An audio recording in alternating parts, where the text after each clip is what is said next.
Fala galera, meu nome é Rafael. Hoje iremos ver uma aula de revisão, que é uma revisão sobre a tabela periódica e algumas de suas propriedades periódicas. Essa aula é composta de 4 questões, então vamos para a primeira questão. A primeira questão diz o seguinte: a família e o período do elemento químico Z igual a 11, número de prótons Z igual a 11, são respectivamente. Para respondermos essa questão, precisaremos de conceitos de distribuição eletrônica e de tabela também. Então aqui temos a nossa tabela, em que os grupos eles são definidos como esses retângulos aqui maiores nas verticais. Então esse aqui é o grupo 1A, grupo 2A, grupo 3A, grupo 4A. E as famílias elas são definidas como as linhas horizontais. Família período, né? Família é a mesma coisa que grupo. Então, período 1A, período 2A, período 3A, que podem se chamar também de camadas eletrônicas. Camada K, L, M. Então, para sabermos a família e o período de um elemento químico, para o período, basta saber que o número do período em que o elemento se encontra corresponde ao da camada de valência, e o do grupo em que o elemento se encontra diz respeito ao número de elétrons no subnível mais energético. No caso do grupo, observe o seguinte: nesse grupo aqui, os elementos, o nível mais energético sempre termina em S1.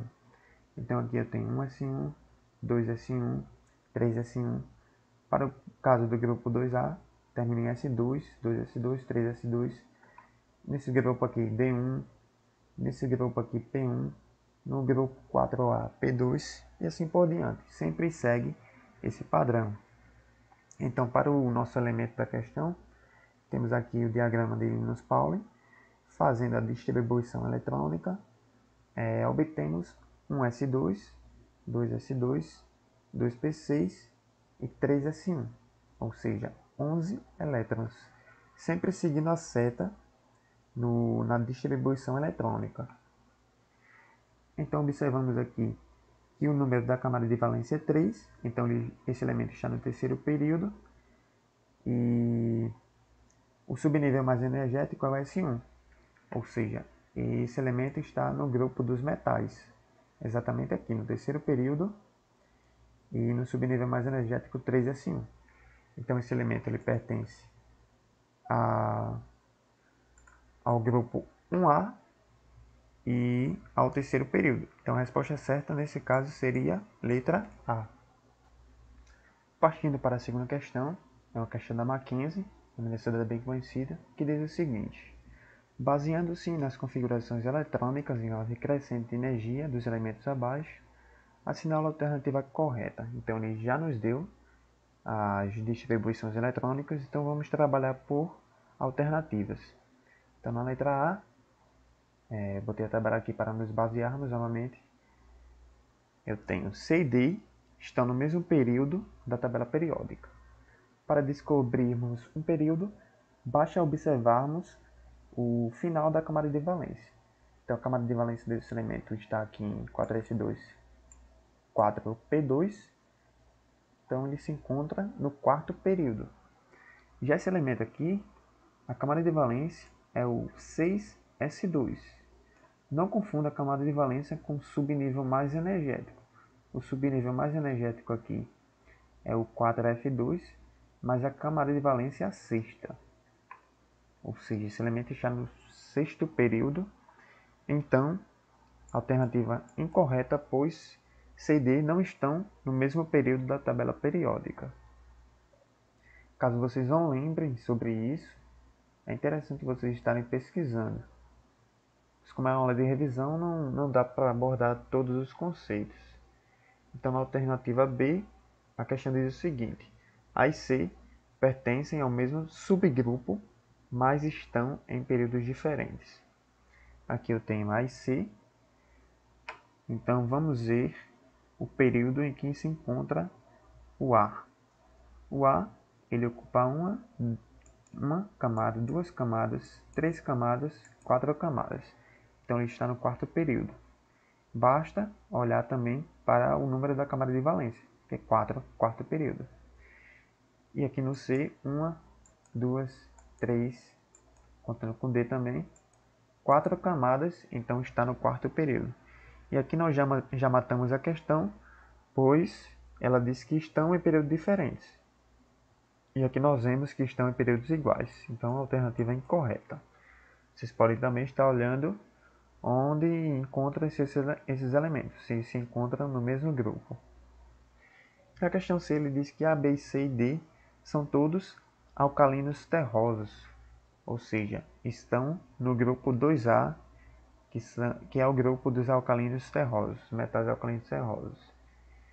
Então, analisando o elemento A, primeiramente, vamos ver onde ele se encontra.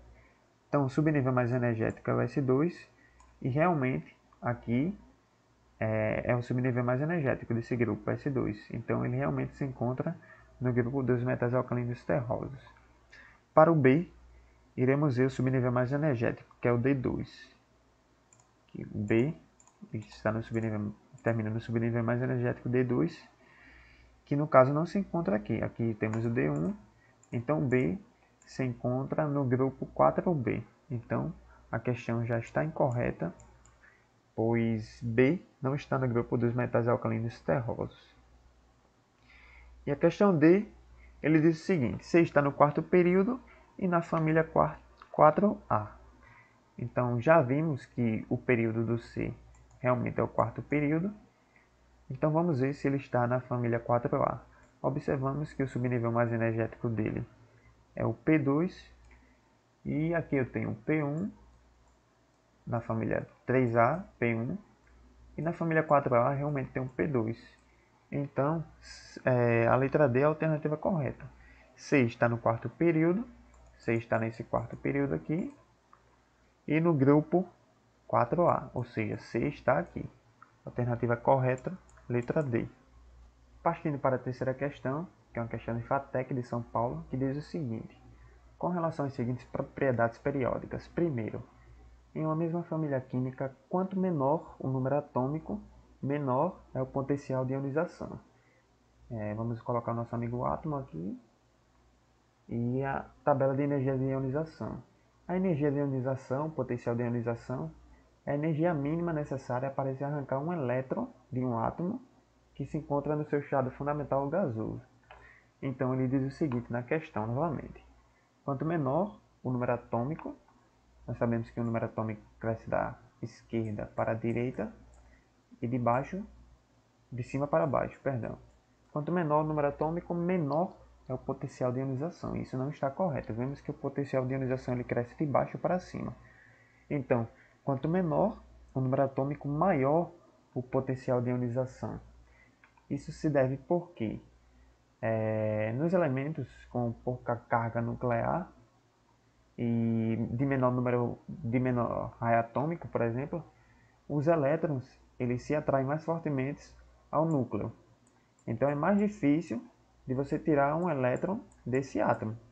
Então precisa de um maior potencial de ionização, de uma maior energia para tirar esse elétron daí. Então essa primeira alternativa está errada. Então na segunda ele diz o seguinte: os átomos da família 6A possuem um raio atômico menor que os átomos da família 1A, pertencente ao mesmo período. Então, observando o diagrama aqui do raio atômico, vemos que isso é verdade, pois o raio atômico cresce da direita para a esquerda. Então, elementos do grupo 6A, eles são menores em raio atômico do que do grupo 1A. Isso se deve ao fato de que aqui a carga nuclear, o número de prótons é maior. Então esses elétrons do átomo, eles se ligam mais fortemente ao núcleo, fazendo com que haja uma compactação do átomo. O átomo fique mais compactado, mais agrupado, do que esses elementos aqui que têm uma menor carga nuclear, né? Então por conta disso, essa alternativa é verdadeira. E na terceira alternativa ele diz: na tabela periódica, quanto maior o caráter metálico do elemento, menor sua afinidade eletrônica. A afinidade eletrônica ela é definida como a quantidade de energia liberada quando o átomo gasoso, isolado no seu estado fundamental, recebe um elétron. Então, novamente a questão ele diz: quanto maior o caráter metálico do elemento, menor sua afinidade eletrônica. Então, isso aqui vemos que é verdade, pois elementos de caráter metálico eles têm uma menor afinidade eletrônica, ou seja, que cresce da esquerda para a direita. Então, a alternativa verdadeira.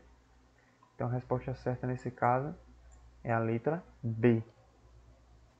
Partindo para a questão 4, que é uma questão do Enem 2017, ele diz basicamente o seguinte, que um pesquisador ele conseguiu reagir ao flúor com um gás inerte, o xenônio, isso em 1962, e os gases inertes naquela época eram conhecidos por não reagir com nenhum outro átomo, e esse pesquisador conseguiu esse feito.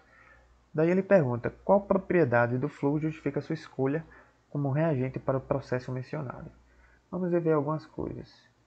Aqui eu tenho uma tabela de eletronegatividade que cresce da esquerda para a direita e de baixo para cima. Ou seja, na tabela periódica, o flúor ele é o elemento mais eletronegativo. E o que é a eletronegatividade?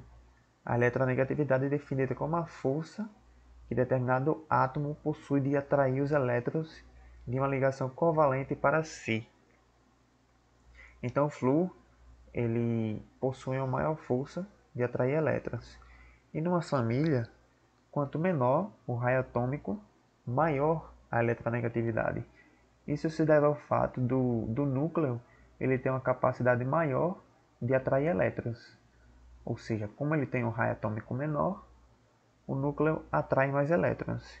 E no mesmo período, como o raio atômico é menor, da direita para a esquerda, a eletronegatividade é maior. Então, no caso do flúor, como ele é um átomo pequeno, com poucas camadas, e detendo o maior potencial eletronegativo da tabela periódica, ou seja, sendo o elemento com maior eletronegatividade, ele tem a capacidade de atrair muito os elétrons para si. Ele é um elemento muito eletronegativo. Então, por conta disso, o pesquisador escolheu o flúor, porque ele atrai fortemente os elétrons. E por isso, ele reagiu com o xenônio, um gás que era conhecido como gás inerte. Então, a resposta nessa questão seria a letra C, de eletronegatividade.